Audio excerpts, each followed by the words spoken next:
We have a side event on the role, potential strategies of national civil society platforms, so on national level, on influencing migration policy.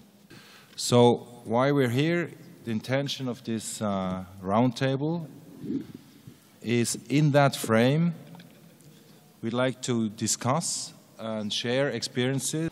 We'd like to kickstart this discussion, and we'd like to have a learning event. It's more a learning addressing on how civil society organizations are facing this challenge, how they are addressing coordination on national level, and how they try to influence policy making on state level.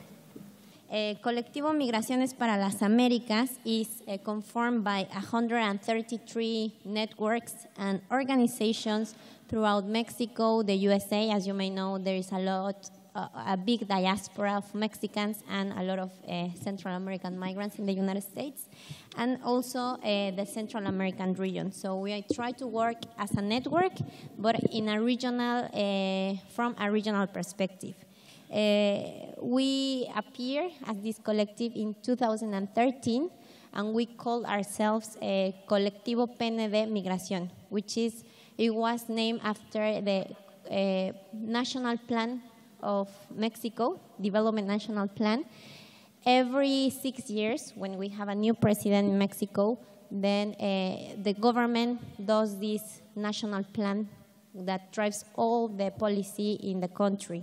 Therefore, we needed to have migration in this national plan. Before, there wasn't migration. Like, migration was not a big issue and wasn't even mentioned in the Development National Plan.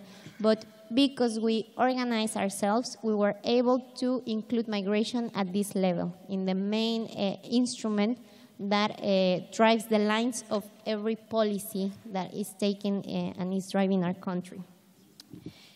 Also, after that, we achieved that. So you see, we state some objectives, political objectives. In order to keep the momentum going, we have to have some objectives to gather us and to discuss and to keep analyzing what is going on in terms of policies for migration. We advocated for what is now the special program on migration that appeared from 2014 and until 2018. And that is the basics of the whole programs trying to put migration as a transversal issue, no? In education, in health, also in access to justice. So migration could appear in every program, and including all the migration process, such as emigration, transit, immigration, and return. So Mexico has a very important geographical location. That means we are a country of transit. So we receive a lot of migrants, especially from Central America, that doesn't have documents. Therefore, their rights tend to be more violated. Hence, we need some programs that can allow them to be protected. And also people that are returning from Mexico, from the United States to Mexico with the whole deportations and how this impacts on family separation, etc., so on. So these are some of the achievements that we have built. But what we have also needed to get to advocate at this level is the openness of at least some parts of the government. We also have to find strategic political actors in order to push for this. And we have also tried to push for the focus of migration, gender, human rights, and development. And talking about human rights, we have placed as important, of course, the human rights of migrants and their families, but also the human rights of human rights defenders in Mexico, defenders of migrants. Because in Mexico, shelters and people that are working on the ground, they tend to get hostigated by not only state actors, but also non-state actors when they are trying to give shelter or provide humanitarian aid to migrants in transit that are irregular. So this is also something important for us, to advocate for them and for migrants and for those that protect them. And I think that one of the big challenges when we talk about engaging in order to advocate, it's also to push for institutional channels for participation. Because otherwise, we can try to advocate, but if there are not institutional channels made by also the government, officially by the government, then maybe our participation would not have this level of incidence of advocacy. So another example is the Civilian Advisory Board of the National Institute of Migration in Mexico, which is the only space that the Mexican government or this institute officially recognizes as a place of dialogue and negotiation with civil society. And it's written in the law. So it's important for us also as civil society organizations to be able to advocate to have these mechanisms as well in law for the government to respect us and to formally have us in the conversation. Well, one of the challenges that I think we have is the lack of resources, and also to keep the momentum going, to also always have like an objective, a common objective to achieve, and also the responsibilities. Even though we try to work as a network, sometimes responsibility falls into 1, 2, 3 organizations in a network that works with 133 organizations. So that is very difficult, and there should be clear rules or maybe working groups in order to spread the responsibility. Well, that's what I can share with you about Colectivo Migraciones para las Américas. On m'a demandé donc d'insister sur les formules de mise en réseau des dynamiques associatives de la société civile afin de mieux porter le dialogue nécessaire entre acteurs étatiques et acteurs non étatiques. Ce qui a permis, à notre niveau, dans les années 2007, 2006, 2008, d'enclencher ce que nous appelions une diplomatie gouvernementale en jonction avec une diplomatie non gouvernementale. C'est quoi une diplomatie non gouvernementale? C'est l'ensemble des actions de plaidoyer, de mobilisation, de défense des migrants, de protection des droits des migrants auprès des institutions étatiques, internationales et sous-régionales, afin que la migration soit acceptée et considérée comme un droit reconnu tel que annoncé dans la Déclaration internationale des droits de l'homme, mais aussi comme un phénomène et un comportement humain. Parce que nous sommes partis d'abord du principe que la migration est un comportement naturel. Ayant compris cela et constatant l'ampleur du phénomène en Afrique subsaharienne, nous avions convenu qu'aucune organisation à elle seule ne pouvait prendre en charge la question de la diplomatie non gouvernementale pour régler le problème des migrants. Nous avions aussi conclu qu'aucun État à lui seul ne peut, quel que soit son gouvernement ou ses moyens, régler la question migratoire en tant qu'État dans une diplomatie gouvernementale. Et par conséquent, il fallait donc travailler à une jonction des organisations sociales, mais en travaillant d'abord dans chaque pays à avoir des plateformes pays, ce que nous appelions les plateformes nationales. Les consolider, renforcer leurs capacités, et au Sénégal, nous avions déjà en 2005-2006 lancé l'initiative pour que toutes les organisations membres de la plateforme des ONG nationales au sein du Conseil des ONG, le CONGAD, acceptent de se mettre ensemble dans un groupe qui s'appelle le groupe travail, migration et développement. Ça a été sous l'investigation du Forum social sénégalais dont je suis le coordonnateur. Une réunion les a convoqués et toutes les organisations ont accepté de se mettre dans un groupe de travail.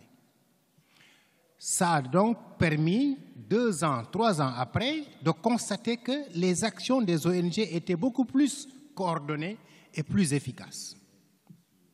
Et en 2010, quand le Sénégal abritait le Forum social mondial, dont aussi j'étais le coordinateur en tant que chargé de la préparation, nous avons inscrit la migration dans les thématiques essentielles et demandé que la diaspora sénégalaise et africaine puisse s'impliquer aussi dans la commission migration.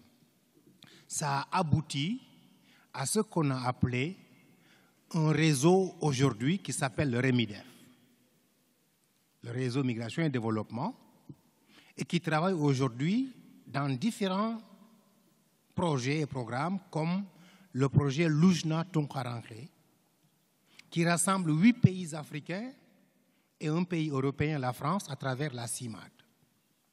Cette expérience du Sénégal nous a permis aussi de dire si l'Afrique subsaharienne est un terreau de la migration, il faut donc essayer de voir aussi comment échanger pour qu'au Mali, qui est aussi un pays de migrants, au Niger, au Bénin, au Togo, en Gambie, en Guinée, comment arriver en Mauritanie, comment arriver aussi donc à avoir des structures qui travaillent sur la question et qui se mettent ensemble.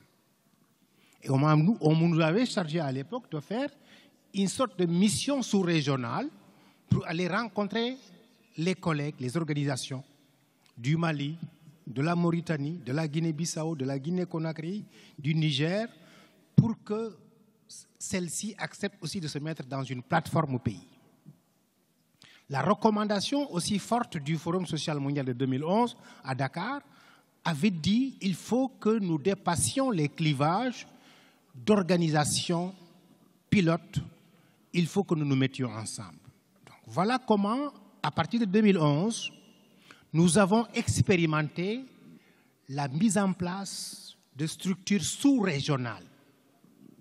Et Lujna Tonkaranke a été un exemple probant qui réunit le Sénégal, le Mali, le Niger, la Côte d'Ivoire, la Mauritanie, le Maroc, l'Algérie, la Tunisie, plus la France à travers la CIMAD et des partenaires aussi en Belgique, en Suisse, en Italie et en Allemagne.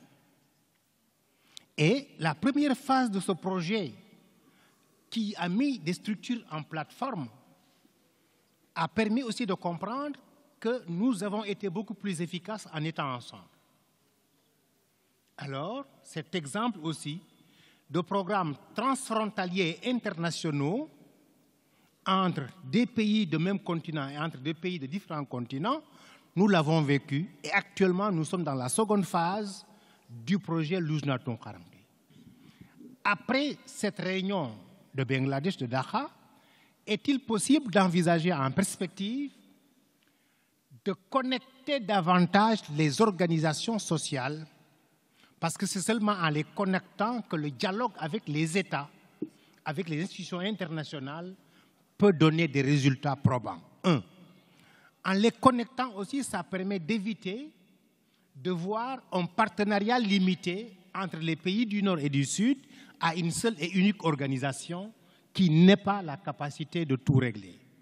Mais en les connectant aussi, nous pouvons avoir, à partir de ce moment, un espace global international qui permet, dans de types de réunions comme ça, de nous retrouver en tant que plateforme internationale, transfrontalière, qui dégage une dynamique communautaire et unique avec une démarche d'une diplomatie non gouvernementale bien coordonnée parce que partie de la base. Et cela permet aussi en même temps de faire de sorte que ce que nous disions dans des global forums comme celui-là ne soit pas seulement le discours de 3, 4, 5 dirigeants, mais ce soit un discours qui est porté, qui est restitué à des organisations de plateformes nationales, qui est restitué à des plateformes de points focaux sous-régionaux et qui est remonté ensuite là où il faudra le remonter dans des rencontres suivantes. Good afternoon. Actually, the German experience, at least the national one on migration and development, is rather new.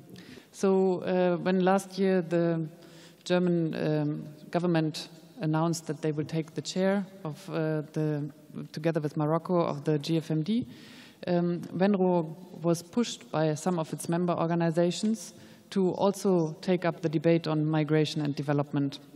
So on a national level, Venro has now offered to be the focal point for the International Steering Committee of the Civil Society Days as a national NGO, and to bring the international debate on migration and development of international civil society to the national context, and to engage our national member organizations of Venro in migration and development.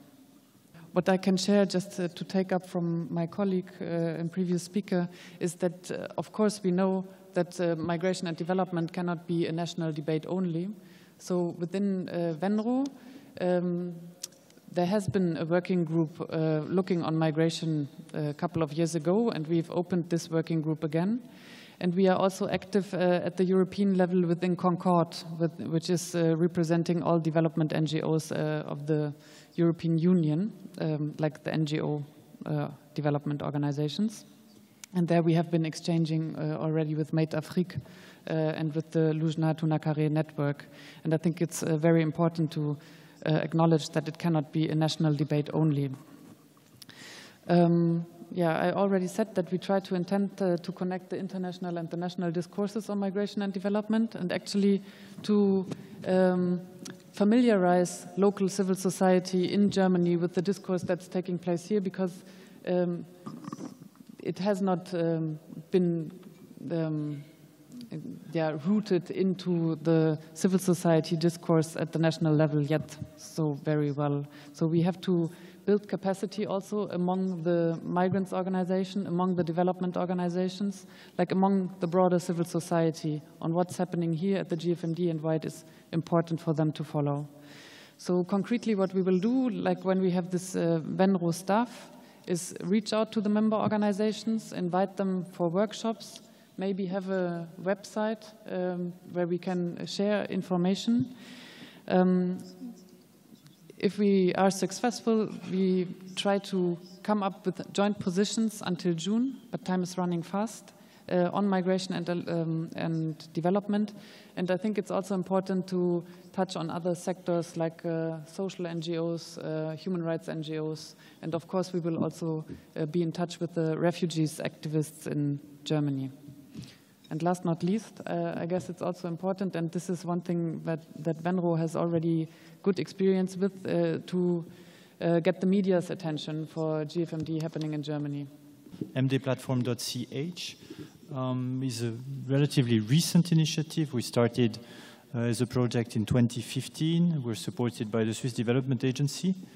We now gather about 70, 80 members, including development NGOs, diaspora, migrants associations, human rights NGOs, academia, or even individual academics. The idea of this platform is rather to act as a permanent mechanism to support members to exchange, learn from one another, meet first and learn from each other's experiences and perhaps develop joint knowledge together, but also to have a more structured, more coordinated, and hopefully also more influential role on policy dialogue.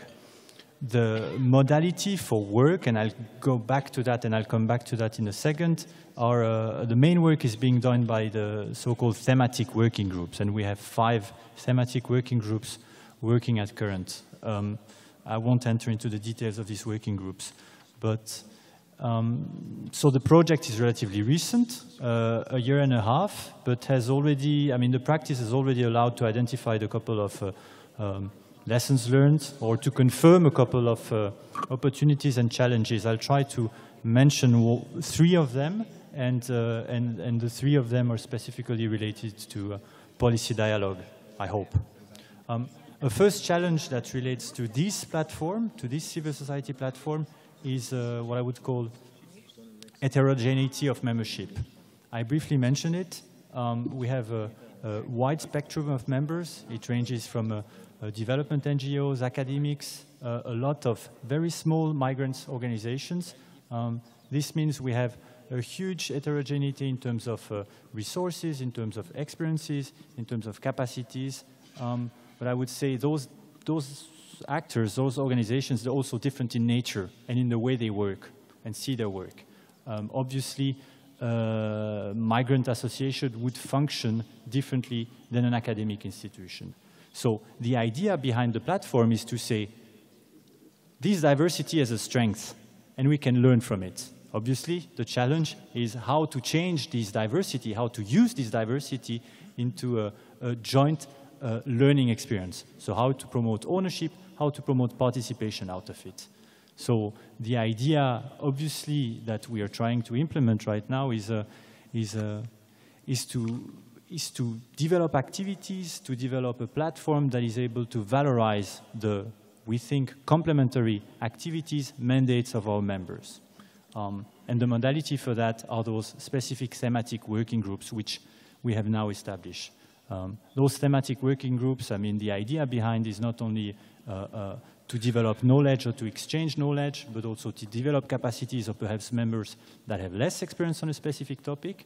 And obviously one side objective of a thematic working group is socialization, is to allow these actors to meet with one another, these diverse members to meet with one another, to exchange and to learn on how they complement one another and on what they do actually. So to come from a group of diverse organizations and to gradually construct a we feeling, an identity of doing things together. Two additional issues that I'd like to mention specifically relating to policy dialogue. At national level, most or a lot of dimensions, issues on migration. Migration is a transversal theme, that's a fact. And migration dimensions are still, for the time being, very much clustered according to departments or different perspectives, which may actually compete with one another. It may well be that the development agency does not analyze migration the same way the Interior Ministry or the Ministry of Economy or Trade and Industry analyzes migration. So what do I want to say with that? The migration platform so far is supported by the SDC and by the Swiss Development Agency, which is a chance. And we have a very regular dialogue with SDC. We have open doors with SDC, which means we can easily exchange on development policy with our government. We were, for the time being, less active in discussing with other perspectives from the government with other departments. And we're not yet discussing domestic-related issues on migration and how they may link to the capacities of migrants and migrants' organizations to project themselves as actors of development. The fact that policy dialogue for some of our members is still something very abstract. How does policy dialogue, how does the GFMD or how does policy dialogue at national level relate to their day-to-day work, to the day-to-day work of our members, and how can they contribute to that policy dialogue? And this is an issue. This is also a challenge for us. The approach we propose is really to translate the implications from one level to another and to accompany our members, and in particular the smallest one, to analyze the issues at stake and to accompany a substantive discussion on what could be the priorities, their priorities, and what could be common priorities to be defended in policy dialogue. Good afternoon, and thank you for your patience to attend this side events during the lunchtime. What I can start with the reference especially made by the GFMD chair just in the opening of this Civil Society Day, who mentioned that yes, there is really demand for a hybrid kind of collaboration between civil society and the government, and why it is important. It is important that if we really want to bring down the global level of compact framework at national level and also grassroots level, so that it can bring change for the migrant workers in their life. So, so from that context, I really appreciate to organize this event, because it's really important, and it was really enlightful to learn the experiences from the friends from different countries and different regions. My friend from Senegal also mentioned that it's really important to have two kind of approaches: it's government approach and non-government approach of advocacy. And why it is really important to come up as a coalition or as a platform of organization. And I will definitely say that this kind of coalition and platforms provide a strong opportunity to engage with a coordinated civil society voice. I repeat that, coordinated civil society voice, rather than dealing with multiple and disparate CSO. So if we really want to bring up our issues from grassroots to the global level, then it's really important to have coordinated CSO voice. So with that, I will experience, brief experience of the civil society network in Bangladesh. And I will say that in one hand, Bangladesh has started national level platforms, especially for the organization working on migration since 2005. So in what sense, one sense, it's a long experience. But on the other hand, I'll say that there were many ups and downs among those platforms. And I'll say that, yes, those platforms didn't come up with some kind of solid experience and some kind of solid initiatives. And that's why, when the GFMD approached, then the representative of all the civil society platforms and the organizations directly work on migration, we came up with the aim that, yes, we can form a coordination committee, and this coordination committee is very much focused on the issue of GFMD 2016, because the main objective was like to facilitate the process to organize the national level organizations to come up and work together to make the global forum and on GFMD. There is a lot of challenges, but my question is, there is no alternative also. Without network, without a strong network, how we can achieve some of the very strong goals and targets, particularly for the migrant workers, protecting their rights. So we know that in Bangladesh we had several networks. Also, we are trying to make one networks, national level, which is actually we built ourselves for GFMD, organizing GFMD and other. So let's see how we can, but there is a lot of, good practices or best practices around the world. So this is the forum we understand from others that they have achieved, strong networking. But I have also some of the experience, because if you see the MFA, Migrant Forum in Asia, I was joined in 1998. That time we had a Town Conference, and after that you see more than 300 organizations member of the network. Also, it's not only the regional network. MFA is now like a global. They are taking a lot of initiative in global issues. So I believe that we would have also, some kind of linkage of different networks in different countries or regional and global level. That is also important. So I believe that if there is a lot of challenges, but still we have to make networks and all the levels, like local, national, regional, and global level. Thank you. Thank you very much. We had one issue was resources, and on national platforms was mentioned. I have one question to the representative to the Swiss Foreign Ministry. Why did you support, or why do you support the creation of national platforms? Thank you very much, Peter. My name is Peter Mona.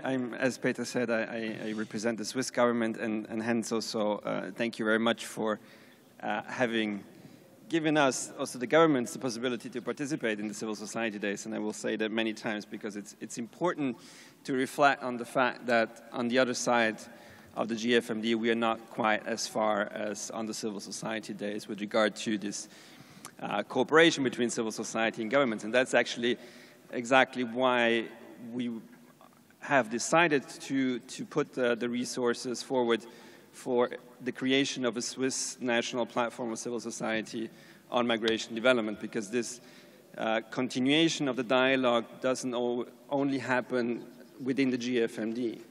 It has to continue also at the national level and has to be a continuous dialogue on all issues that are being addressed in the GFMD.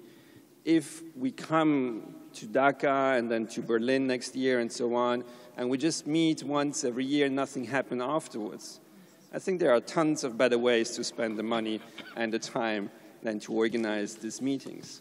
But because of the engagement of so many civil society actors, as you assembled here on the panel and that are here on the room, that ensure that the dialogue continues also at the national level, the relevance of the GFMD becomes much more palpable and much more real with regard to moving forward the migration development agenda. An agenda that is now rooted in the 2030 Agenda, Sustainable Development, that has the relevance to change the world, to change the lives of migrants, to improve on their protection of the human rights of migrants, to enhance the contribution to development. And this is where I think civil society actors have to come together. And Pascal mentioned it. It is a very heterogeneous group. You have human rights activists. You have people working on humanitarian issues, academia. You've got diaspora organizations, migrants organizations.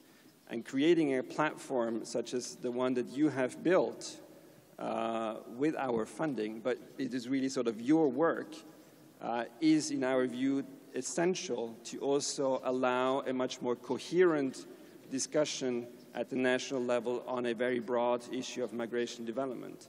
And this should ideally then also give you the possibility as civil society in Switzerland to influence not only the dialogue in the GFMD, but very much also the dialogue in Switzerland on migration issues, and thereby also echo the discussions that you are collecting here in Dhaka and in other places and bring it back to Switzerland, where the perception of migration is as challenging as in many other countries of the world.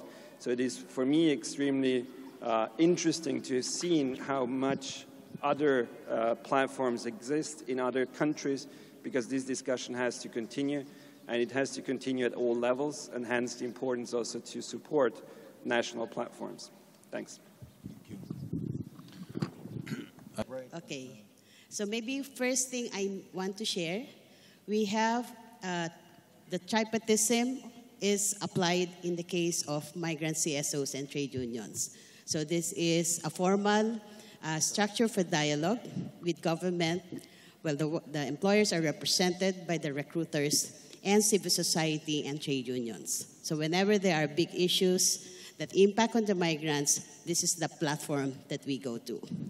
Secondly, particularly on the issue of migration and development, already we have in the law, the approach is not to confine it at the national level, but we have started to cascade the whole issue of discussion at the local level.